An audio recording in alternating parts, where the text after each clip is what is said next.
আমরা আজকে আমাদের বাগানে চলে এসেছি। তো এই যে আমাদের বাগানের গাছে কত সুন্দর কাঁঠাল হয়েছে। এই যে তো এখানে আমাদের বাগানে এটা হচ্ছে বিলম্ব গাছ। এটা হচ্ছে বিলম্ব গাছ, এটা হচ্ছে রোয়াল গাছ। এখানে একটা আম গাছ আছে, জবা ফুলের গাছ এখনো ছোট। তো সবচেয়ে স্পেশাল যে জিনিসটা সেটা হচ্ছে এই গোলাপ গাছ। এই গোলাপ গাছে খুব সুন্দর গোলাপ ফুটেছে। এইখানে নিচে দুইটা গোলাপ আছে, একটা সাদা গোলাপ একটা লাল গোলাপ। এখন আপাতত গোলাপ নেই এই গাছ দুটোতে, কলি আসছে। আর এই যে আমাদের গোলাপ বাগান,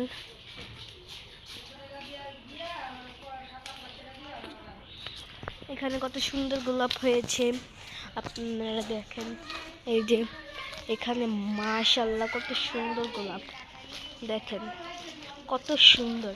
এখানে আছে দোলন চাপা গাছ, এখন ফুল নেই, এটা বর্ষাকালে ফুল হয়, এটা সিজন অনুযায়ী।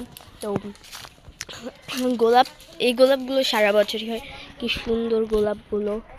তা আমাদের বাড়িতে দুইটা বাগান, একটা আমাদের বাড়ির সামনে আর একটা বাড়ির পিছনে। আরেক কোনো দিন আপনাদের বাড়ির পিছনের বাগানটা দেখাবো। এই যে নারকেল গাছ, আমাদের অনেক নারকেল গাছ আছে আমাদের বাড়িতে।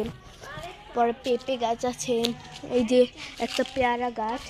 আর এই যে আমাদের এটা হচ্ছে এই যে নিচের গাছটা যেটা দেখছেন, এটা হচ্ছে আমাদের জামরুল গাছ। আমাদের বাড়িতে এমন কোনো গাছ নেই যে গাছটা নেই, এমন কোনো গাছ নেই যে নেই, সব গাছ আছে আমাদের বাড়িতে।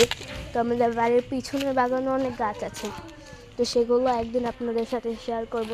তো আজকের মতো এই পর্যন্তই, খুদা হাফেজ।